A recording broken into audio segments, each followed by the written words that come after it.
Halo Halo Sumatera Sumatera Utara. Utara. Sumatera Utara hari ini kembali menjumpai Anda untuk edisi Kamis 26 Januari 2023. Kali ini bersama kami, saya Lukman Hakim Sitorus. Dan saya Udran dari Olinka. Sejumlah informasi menarik telah disiapkan oleh tim redaksi kami. Berikut berita selengkapnya.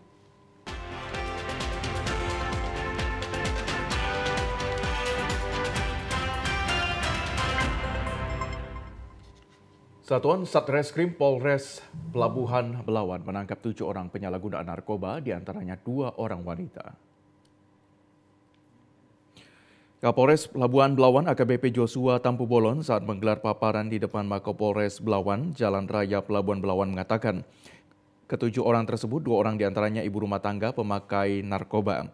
4 orang pria sebagai pemakai dan 1 orang pengedar serta beberapa barang bukti dibawa ke Makopolres Pelabuhan Belawan. Ketujuh orang penyalahgunaan narkoba jenis sabu-sabu ini ditangkap di kawasan Semati Gang Tani, Kelurahan Semati, Kecamatan Medan Labuhan. Penangkapan tersebut berdasarkan laporan dari masyarakat yang resah dan juga target operasi polisi.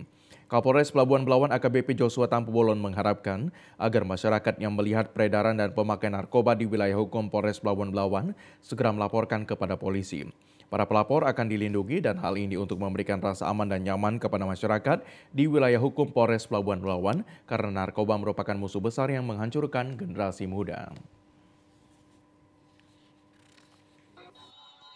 Kasat Narkoba bersama tim pada saat melakukan grebek kampung narkoba yang merupakan program prioritas pimpinan, ya. Dan mereka ini merupakan ibu rumah tangga, ya. Dan tadi sudah mengakui perbuatannya.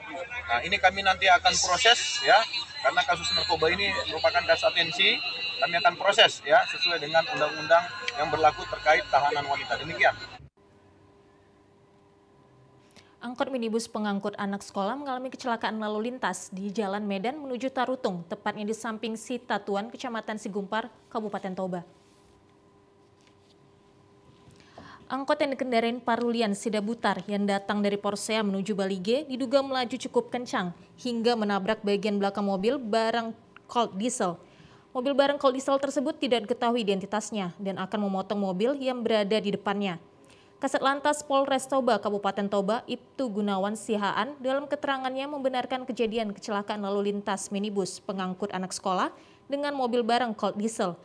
Akibat laka lantas tersebut, 10 orang penumpang angkot minibus mengalami luka ringan dan sebagian lagi mengalami patah tulang dan telah dirawat inap di Rumah Sakit Umum Porsea dan Rumah Sakit Umum Balige. Kasat Lantas Polres Toba Ibtu Gunawan Sihaan mengatakan pihaknya masih mendalami kejadian tersebut dan para saksi mata yang ada pada saat peristiwa tersebut dapat memberikan keterangan yang dapat membantu mempermudah penyelidikan. Sampai saat ini kami belum ada menerima laporan korban jiwa, hanya lagi luka-luka ringan, namun ada yang patah katanya. Tapi belum tahu persis patah di bagian kaki atau tangan, belum tahu persis. Selebihnya luka ringan demikian. Ribuan santri dan guru Mustafawiyah Purba Baru ikut mensolatkan jenazah almarhum Mursyidil Kamil di halaman Pondok Pesantren Mustafawiyah Purba Baru. Ribuan santri dan santriwati bersama guru Pondok Pesantren Mustafawiyah Purba Baru sambut dan mensolatkan jenazah almarhum Mursyidil Kamil yang ditemukan hanyut di Sungai Batang Gadis, Kecamatan Huta Bargot, Kabupaten Mandailing, Natal. Kedatangan jenazah santri kelas 7 di Pondok Pesantren yang hanyut pada Minggu malam kemarin disambut isak tangis. Jenazah langsung disolatkan di halaman Pondok Pesantren Mustafawiyah Purba Baru. Selanjutnya jenazah diserahkan ke pihak keluarga yang datang ke Kabupaten Mandailing, Natal, dibawa ke kampung halaman di Provinsi Riau dengan menggunakan ambulans. Telah diberangkatkan jenazah dengan keluarga termasuk orang tua kandungnya, didampingi dengan beberapa guru dari Mustafawiyah untuk sampai ke tempat ke daerah Riau untuk mengantar sebagai anak kami dari Pondok Pesantren Mustafawiyah Purba Baru. Mudah-mudahan mereka dalam perjalanan selamat sampai tujuan. Amin ya rabbal alamin. Pihak Pondok Pesantren Mustafawiyah Purba Baru mengucapkan terima kasih kepada masyarakat dan tim gabungan SAR yang ikut melakukan pencarian santri Pondok Pesantren yang hanyut di AE Singolot. Intensitas curah hujan tinggi berdampak pada tanaman dan kualitas hasil produksi para petani di Kabupaten Karo. Para petani harus mengeluarkan biaya lebih dalam bercocok tanam untuk membeli kebutuhan pupuk dan obat-obatan. Curah hujan yang cukup tinggi di Kabupaten Karo berdampak terhadap pertumbuhan tanaman para petani yang menyebabkan kualitas hasil produksi pertanian menurun. Hujan deras disertai angin kencang berpotensi merusak tanaman. Asupan air hujan yang cukup banyak menyebabkan kelembapan tanah juga tinggi. Selain itu, tanaman hortikultura seperti sayuran rentan terkena serangan penyakit, seperti munculnya penyakit antraknosa pada tanaman cabai yang disebabkan oleh jamur. Pada tanaman kentang mudah terkena penyakit busuk, daun, dan buah. Sedangkan bakteri penyebab layu menyerang tanaman tomat. Dan serangan hama pada tanaman kol. Kondisi ini mengakibatkan para petani merugi karena produksi menurun, bahkan dapat mengakibatkan gagal panen. Salah seorang petani di Merek, Kabupaten Karo, Kuskun, mengaku harus bekerja ekstra dan mengeluarkan biaya yang lebih banyak dalam bercocok tanam. Karena mahalnya harga pupuk dan obat-obatan yang naik 3 kali lipat dari harga sebelumnya. Ia berharap harga tidak anjlok agar tidak merugi karena biaya operasional yang tinggi. Biaya untuk operasional khususnya di pertanian ini jadi terkendala semua. Ya, terkendala semua. Faktor cuaca sendiri gimana? Cuaca ini gimana lah kita bilang, cuaca sekarang hujan. Obat racun-racun apapun nggak mampu itu, namanya hujan kan. Jadi untuk mengatasi cuaca buruk saat ini gimana? Ya, harus perawatannya 2 kali lipat lah dibanding perawatan yang umumnya. Jadi biaya tadi ya 2 kali lipat juga gitu.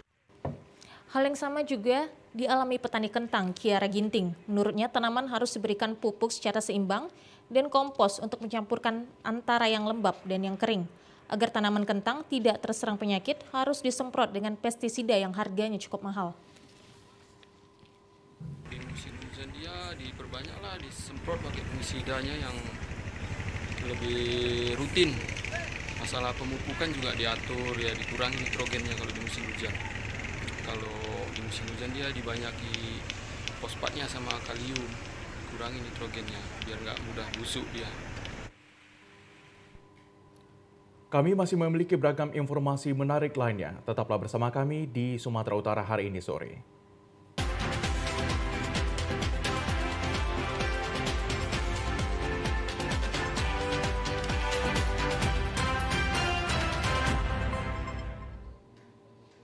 Pemerintah Provinsi Sumatera Utara masuk 5 besar zona hijau se-Indonesia dalam kategori tingkat kepatuhan pelayanan publik dari Ombudsman Republik Indonesia.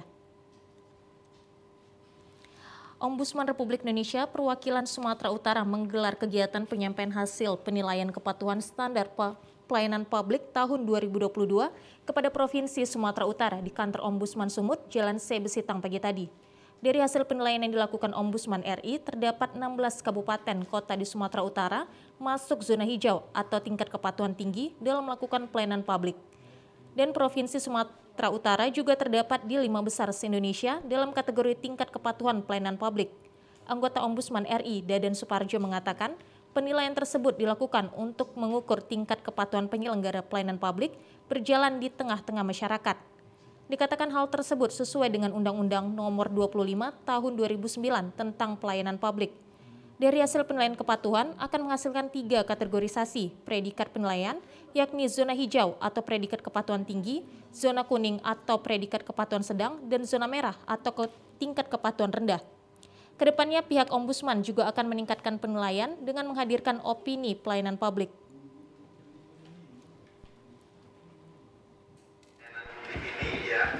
Melihat kemajuan relatif ya, dari seluruh kementerian lembaga ya masing-masing bagaimana kalau dibandingkan dengan yang lainnya, yang apple to apple, kabupaten dengan kabupaten, kota dengan kota, kementerian dengan kementerian, dan lembaga dengan lembaga itu seperti apa, dan hasilnya seperti yang sudah Bapak Ibu ketahui ya, tadi disampaikan juga oleh Pak Kapar, itulah hasilnya. Kepala Ombudsman Perwakilan Sumatera Utara Apyadi Sregar mengatakan keberhasilan Pemprov Sumut masuk 5 besar zona hijau se-Indonesia dalam kategori tingkat kepatuhan pelayanan publik merupakan hasil kerjasama semua pihak dalam membangun pelayanan publik yang baik bagi masyarakat. Adapun nilai yang didapat Pemprov Sumut dalam kategori tingkat kepatuhan pelayanan publik yakni 10,54. Sejauh mana kepatuhan kita pemerintah daerah sebagai penyelenggara peran publik dalam melaksanakan kewajiban kita dalam penyelenggaraan peran publik. Pada pasal 15 misalnya Undang-Undang 25 itu disebutkan bahwa seluruh penyelenggara peran publik wajib menyusun, menetapkan, mempublikasi standar peran publik di ruang-ruang layanan secara manual, non elektronik maupun secara elektronik. Jadi kalau saya datang ke kantor OBD salah satu instansi pemerintah daerah, saya harus lihat di situ beberapa atribut standar peran publik di ruang layanan. Itu non elektronik. Tapi saya juga harus bisa dilihat di website atau di elektronik. Kalau saya misalnya ingin mengurus sesuatu di kantor OBD tertentu, saya ingin membawa dari rumah, sudah saya lihat di handphone saya syarat-syaratnya. Sehingga dari rumah saya sudah bisa bawa persyaratan yang dibutuhkan untuk mengurus layanan itu. Gubernur Sumatera Utara Edi Rahmayadi menegaskan kepada seluruh OPD Provinsi Sumatera Utara untuk terus meningkatkan pelayanan publik di tengah-tengah masyarakat. Hal tersebut disampaikan ketika menghadiri acara penyampaian hasil penilaian kepatuhan 2022 di kantor Ombudsman Sumut pagi tadi. Saat ini Provinsi Sumut masuk 5 besar dalam zona hijau se-Indonesia kategori tingkat kepatuhan pelayanan publik dari Ombudsman Republik Indonesia. Maka dari itu ia menegaskan kepada seluruh OPD Provinsi Sumut untuk meningkatkan kinerja pelayanan publik di tengah masyarakat dengan sebaik-baiknya.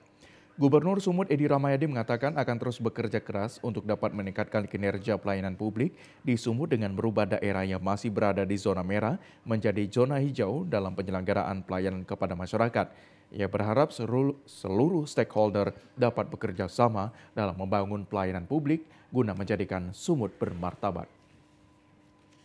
Kita rubah warnanya itu dari merah, nanti kita akan turun untuk ikut serta, karena persoalan merah, kuning, hijau ini bukan persoalan warna, ini persoalan pelayanan terhadap masyarakat. Nah ini yang harus nanti kita diskusikan. Juga para wartawan tolong ikuti, berikan masukan-masukan kepada para bupati, wali kota, yang semua bisa paling tidak standar lah dalam pelayanan masyarakat. Pemerintah Kota Medan meraih zona hijau dalam penilaian pelayanan publik oleh Ombudsman RI perwakilan Sumut. Pemerintah Kota Medan meraih zona hijau dalam penilaian pelayanan publik Ombudsman RI perwakilan Sumut. Wali Kota Medan Bobi Afif Nasution menghadiri penganugerahan opini pelayanan publik hasil survei penilaian Ombudsman RI tahun 2022. Wali Kota Medan Bobi Afif Nasution menerima penghargaan dari Ombudsman RI di kantor Ombudsman RI perwakilan Sumut Jalan Sebesitang, Medan hari ini. Pemberian anugerah opini pelayanan publik zona hijau tersebut disaksikan Gubernur Sumatera Utara Edi Rahmayadi.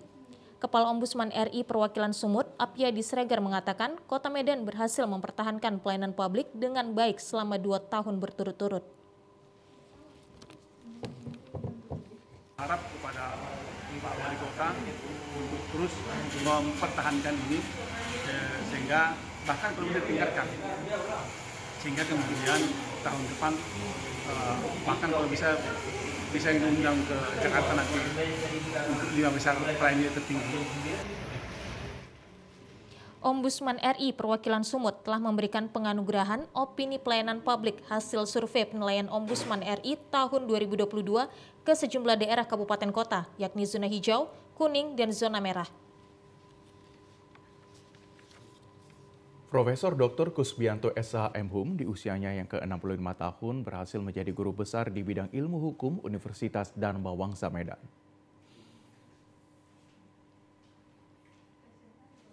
Pada sidang Senat terbuka untuk pengukuhan guru besar Profesor Dr. Kusbianto pagi tadi, ini merupakan hasil kerja keras Profesor Kusbianto yang mengurus karya ilmiah sukses meraih guru besar dengan jumlah angka kredit di atas nilai 860.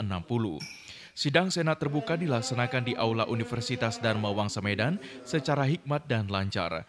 Rektor Universitas Dharma Wangsa Dr. Zamak Hasyari mengatakan, jabatan guru besar ini merupakan sebuah kebanggaan dan bahagia luar biasa bagi keluarga besar Universitas Dharma Wangsa yang saat ini berusia 37 tahun, memiliki 129 dosen tetap yayasan maupun DPK, 27 doktor, 5 lektor kepala dan 3 guru besar.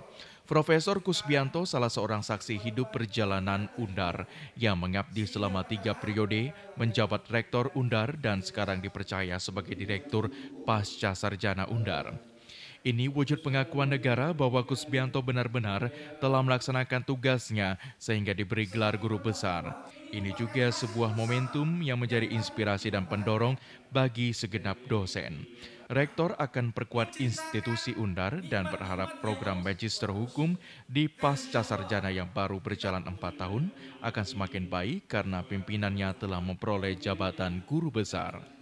Tentunya dengan diraihnya gelar akademik tertinggi ini menjadi inspirasi dan pendorong bagi para dosen-dosen di Dharma Wangsa yang mayoritasnya itu masih dominasi dosen-dosen muda, sehingga kita harapkan sosok Pak Prof.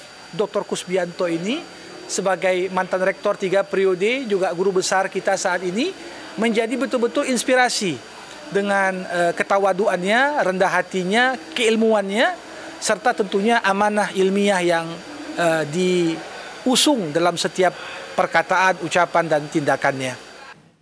Sementara itu, Profesor Kusbianto menyampaikan terima kasih dan mohon dukungan dalam mengemban amanah sebagai guru besar agar sukses menjalankan tugas pengabdian kepada masyarakat di bidang Tridharma perguruan tinggi.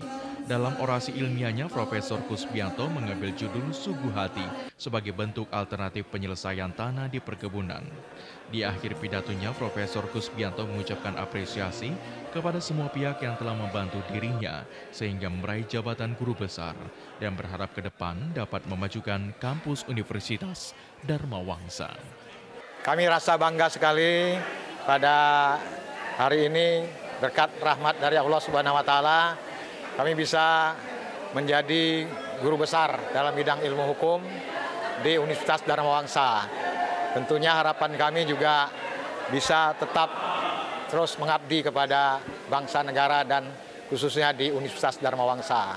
Itu yang menjadi menambah semangat dan memajukan Universitas Dharma Wangsa di Medan. Kami juga terima kasih kepada istri, anak-anak, dan menantu yang telah mendukung, mensupport, sehingga apa yang saya cita-citakan, saya harapkan menjadi seorang profesor dapat terwujud pada hari ini. Bukan hanya seremonial yang mewartakan bahwa seseorang serta beberapa orang telah dikukuhkan sebagai profesor. Pengukuhan adalah momentum awal dan babakan baru bagi mereka untuk memasuki tugas dan tanggung jawab baru dan tertinggi sebagai dosen serta peneliti sesuai amanat undang-undang. Seperti yang terungkap pada sidang Senat terbuka untuk pengukuhan guru besar Profesor Dr. Kusbianto pagi tadi di Universitas Dharma Wangsa Medan.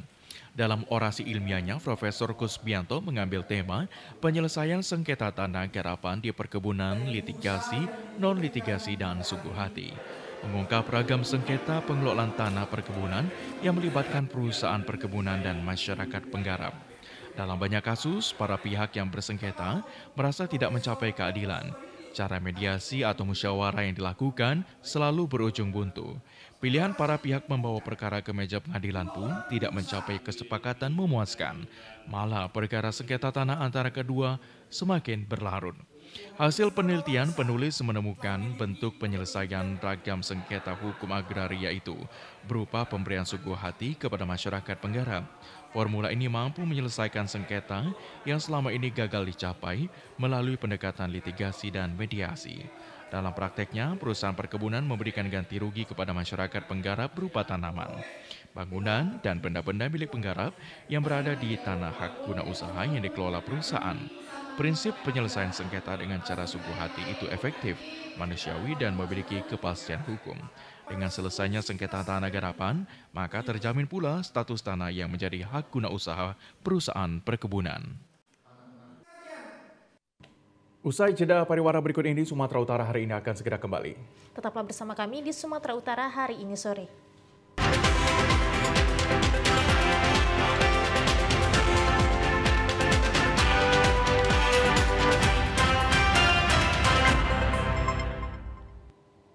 Dalam menyambut gelaran balapan internasional F1 H20, Gubernur Sumut terus melakukan berbagai persiapan, yakni perbaikan infrastruktur, usaha mikro, kecil, dan menengah UMKM, dan ramah tamah masyarakat. Gelaran balapan internasional F1 H20 yang akan diselenggarakan pada 24 hingga 26 Februari 2023 dapat menjadi kesempatan yang baik bagi Pemprov Sumut dalam memperkenalkan wisata super prioritas kawasan Danau Toba dan perputaran roda perekonomian melalui UMKM masyarakat.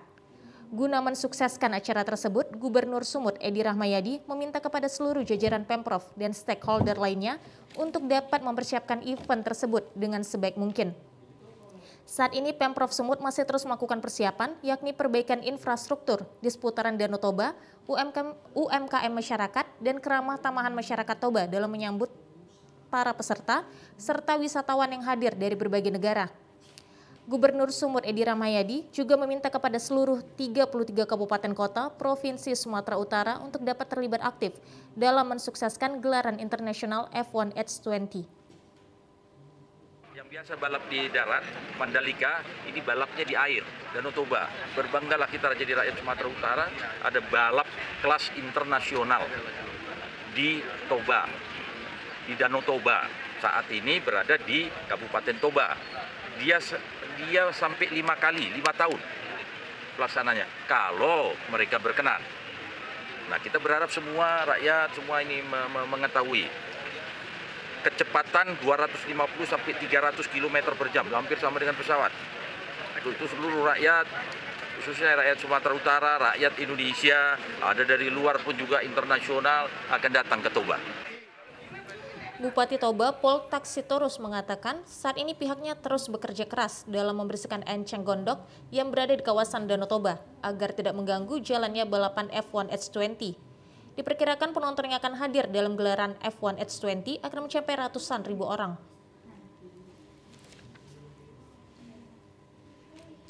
Ya, kita sudah sedang bekerja keras sekarang membersihkan Danau Toba, terutama enceng gondoknya supaya tidak nanti mengganggu event ini atau mengganggu bootnya nanti waktu lomba. Kemudian bukan hanya Danau Toba yang kita bersihkan, terutama daerah Toba, daerah Balige. Juga kita bersihkan bersama-sama dengan turun juga dari Polda ikut bergotong royong kemarin. Nah, karena ini adalah event bertaraf internasional, mata dunia ke kita. Jadi kita harus matang-matang betul untuk mempersiapkan. Sekarang juga sedang kami persiapkan tempat-tempat untuk penonton supaya penonton merasa nyaman di sana. Kita perhitungkan penontonnya itu lebih daripada 25.000. Kemungkinan ini bisa ratusan ribu nanti yang datang ke sana. Komisi Pemilihan Umum KPUD Kabupaten Nias Utara mendorong warga memiliki kartu tanda penduduk elektronik menjelang pemilihan umum tahun 2024. Hal tersebut disampaikan Divisi Data KPUD Kabupaten Nias Utara menyusul informasi terkait potensi pemilih pemula yang sebagian besar merupakan siswa SMA di daerah tersebut, namun masih banyak di antaranya belum memiliki KTP elektronik. Informasi diperoleh KPUD setempat saat melakukan sosialisasi pemilu di lingkungan sekolah di seluruh wilayah daerah. Data pemilih berbasis TPS yang diterima KPU Kabupaten Nias Utara saat ini berjumlah 108.843 jiwa. Data tersebut menjadi acuan pencocokan daftar pemilih yang nantinya dilakukan awal Februari 2022. Pihak KPUD mengingatkan warga termasuk siswa yang sudah memasuki umur 17 tahun sebagai salah satu syarat menjadi pemilih pada pemilu 2024 agar segera mengurus administrasi kependudukan seperti KTP elektronik. Sementara data Dinas Kependudukan dan Pencatatan Sipil Kabupaten Nias Utara akhir tahun 2022 telah terrealisasi mencapai 81% penduduk wajib EKTP nasional dari 152.360 jiwa penduduk keseluruhan. Sebanyak 20.000 penduduk lainnya belum memiliki EKTP. Namun saat ini Disduk Capil Nias Utara terus melakukan layanan adminduk hingga ke pelosok desa. Terbantu dengan ada nanti KTP daripada pemilih tersebut, karena pada sebelumnya pada daftar pemilih berkelanjutan kemarin kita KPU Kabupaten Nusa sudah melakukan sosialisasi kepada sekolah-sekolah yang ada di Nias Utara tingkat SMA dan sederajat itu bahwa masih terdapat bahwa di sekolah-sekolah itu ada yang sudah 17 tahun masih belum melakukan perekaman. Dan itu sudah kita lakukan koordinasi dengan pemerintah daerah, dalam hal ini Dinas Kependudukan, supaya dilakukan perekaman di masing-masing sekolah tersebut. Antusias masyarakat untuk melakukan perekaman KTP elektronik, terutama para pemilih pemula yang berusia 16 tahun ke atas sudah bisa melakukan perekaman. Dan hal ini juga secara berkala, data-data pemilih berkelanjutan ini selalu kami verifikasi dalam sistem siap di Dinas Kependudukan Kabupaten Nias Utara. Secara berkala, pemerintah pusat melalui Ditjen Dukcapil Kementerian Dalam Negeri memperbarui data penduduk terutama untuk pemilu 2024.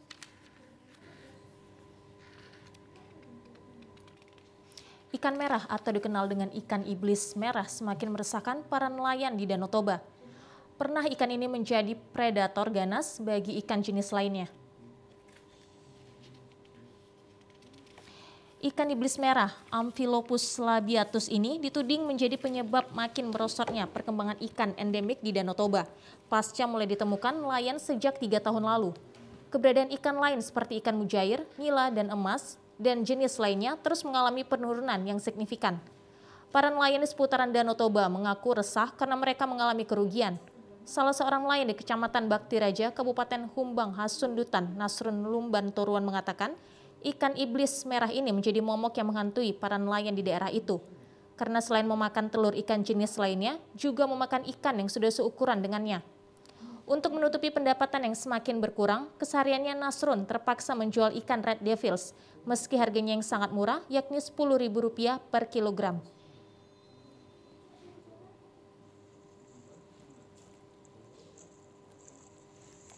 Oh, setauku udah ada hampir 3 tahun. Udah hampir 3 tahun ya. Apakah mengalami tren kenaikan jumlah atau gimana Pak ini? Sangat meningkat. Dibandingkan tahun-tahun sebelumnya? Iya, sebelumnya. Tapi dengan adanya ikan ini menurun nggak Pak dari penangkapannya dengan ikan jenis yang lain Pak? Kalau ikan-ikan yang lain pasti menurun. Ibaratnya ikan jair nggak ada lagi. Lobster pun udah habis. Jadi sangat drastis menurun gara-gara ikan merah ini. Dinas Peternakan dan Perikanan Kabupaten Humbang Hasundutan, Sudarman Pasaribu mengatakan, ikan iblis merah bukan ikan endemik di Danau Toba, karena habitatnya berasal dari kawasan Danau Nicaragua, Amerika Tengah. Para nelayan menduga ikan tersebut berasal dari ikan hias yang terlepas dan menjadi liar di perairan Danau Toba. Saat ini keberadaan ikan tersebut termasuk dalam golongan invasif seperti ikan arapaima dan piranha. Kementerian Kelautan dan Perikanan telah mengeluarkan Peraturan Menteri Kelautan dan Perikanan Republik Indonesia Nomor 19 Permen KP 2020. Dalam regulasinya, ikan iblis merah ini dilarang dibudidayakan di wilayah perairan Indonesia. Hingga kini, Dinas Peternakan dan Perikanan Kabupaten Humbang Hasundutan belum menemukan solusi spesifik untuk menangani fenomena ikan iblis merah tersebut. Namun salah satu solusi yang tepat dengan metode overfishing atau penangkapan ikan secara berlebihan untuk mengendalikan perkembangan ikan ini.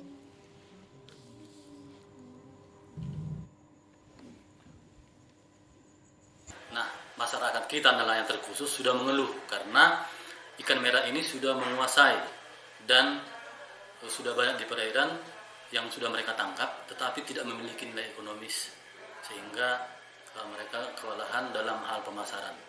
Oleh karena itu memang makanya mereka sebutkan ikan merah ini sudah sangat meresahkan saat ini.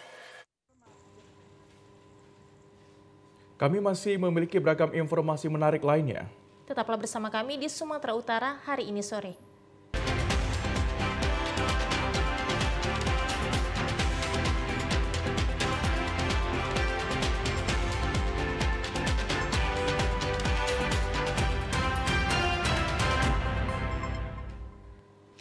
Meski berada di tengah perkebunan kelapa sawit, objek wisata pemandian Pantai Geger menjadi alternatif bagi warga Labuhan Batu dalam berwisata. Lokasi ini berada lebih kurang 1 km dari jalan lalu lintas Sigambal Tanjung Siram, tepatnya di Dusun Jatimulyo Kampung Dalam, Bila Hulu, Labuhan Batu. Pantai ini memiliki aliran air yang jernih dan sejuk. Wisata yang berada di tengah perkebunan kelapa sawit ini memiliki tingkat risiko yang rendah dikarenakan arus yang mengalir tidak dalam dan deras. sehingga pengunjung dapat bermain air dengan aman. Selain itu, tarif yang diterapkan pengelola tergolong ekonomis, seperti untuk biaya masuk ke lokasi yang hanya dikenakan parkir kendaraan. Hal ini menjadi daya tarik tersendiri bagi warga, khususnya Kota Rantau Prapat dan sekitarnya. Salah seorang pengunjung, Rio, menyebutkan bersama keluarga dirinya sudah beberapa kali mengunjungi lokasi ini. Udah sering ke lokasi ini, Bang? Sering, Bang. Taunya dari mana, Bang? Maksudnya ya dari penduduk sekitar sini. Penduduk sekitar sini kan, ya pertama cuma penduduk sini aja yang tahu. Karena kami tanya ada tempat pemandian baru gini, jadi kami datangi kemarin juga.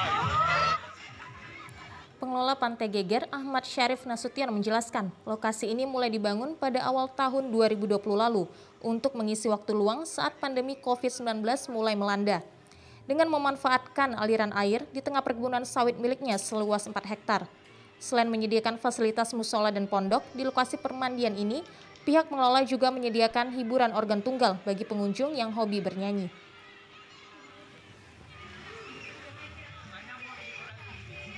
Semenjak tahun 2020 sejak ada COVID-19.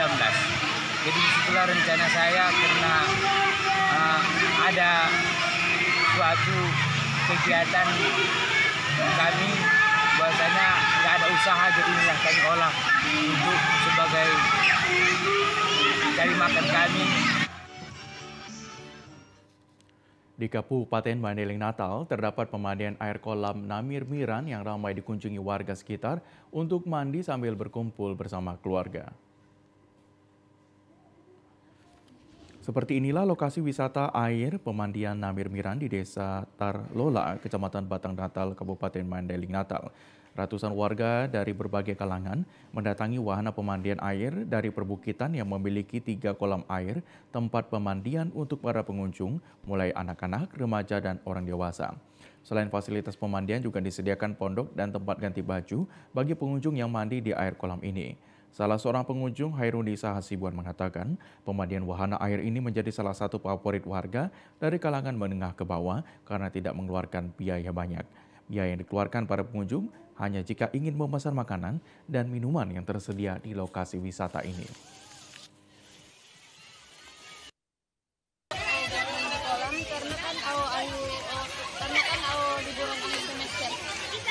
Dan akhir tahun juga. Tadi masuk ke sini bayar atau gimana? Masuk ke sini nggak bayar, gratis, cuman beli makanan buat ya partisipasinya aja lah. Udah sering ke sini atau gimana? Udah sering ke sini karena kan tempat pemandiannya gratis juga, nggak ngeluarin biaya.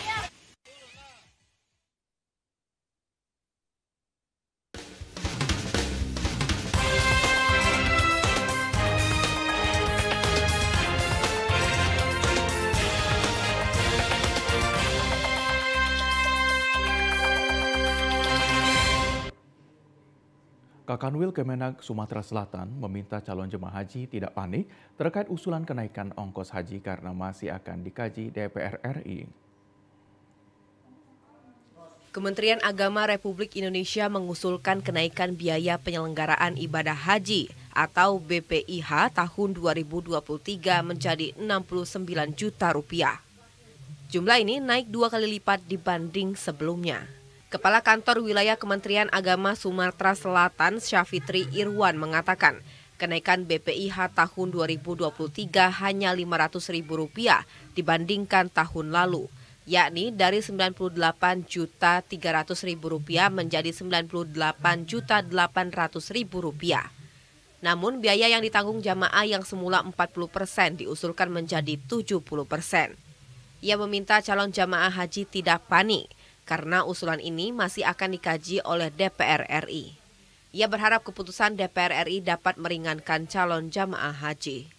Ya, terkait ongkos naik haji di tahun 2023 ini, kenaikan itu sebetulnya tidak terlalu signifikan. Ya. Kenaikan itu cuma 500.000 dari 98.300 menjadi 98.800. Jadi kenaikan itu cuma 500.000. Kita sembari menunggu ketetapan dari DPR RI terkait ongkos naik haji ini. Mudah-mudahan kita berharap ya bisa jadi nanti besarannya itu yang harus dibayar oleh jamaah cuma 40% atau 35% atau 50%, ya kita berdoa saja. Kakanwil Kemenak Sumsel menambahkan kuota haji pada tahun 2023 untuk wilayah Sumatera Selatan kembali normal. Sebanyak 7 ribuan CJH dari Sumsel akan diberangkatkan tahun ini. Tim Liputan TVRI Sumatera Selatan melaporkan. Infeksi saluran pernafasan atas atau ISPA rentan terjadi saat musim penghujan.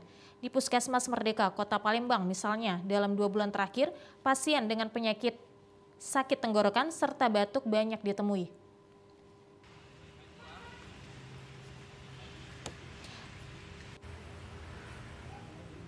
Saat ini Kota Palembang memasuki musim penghujan, di mana hal ini berdampak pada kesehatan. Gangguan kesehatan yang diderita warga seperti rentannya terkena penyakit infeksi saluran pernapasan atas atau ISPA. Dr. Marlin dari Puskesmas Merdeka mengatakan, untuk 2 bulan terakhir banyak ditemui sakit tenggorokan, batuk, serta pilek.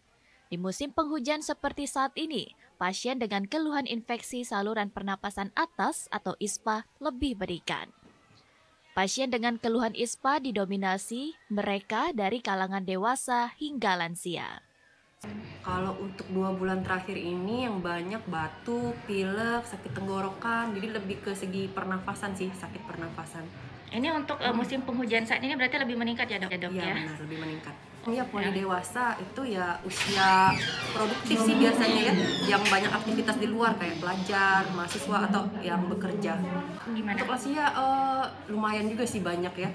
Tapi biasanya lansia nih karena mungkin lebih banyak dalam rumah ya, kayaknya nggak terlalu sih. Kalau dibanding dengan dewasa, lebih banyak dewasa yang sakit flu gitu ya. Mungkin jangan sampai kita kehujanan benar, pakai payung, pakai jas hujan.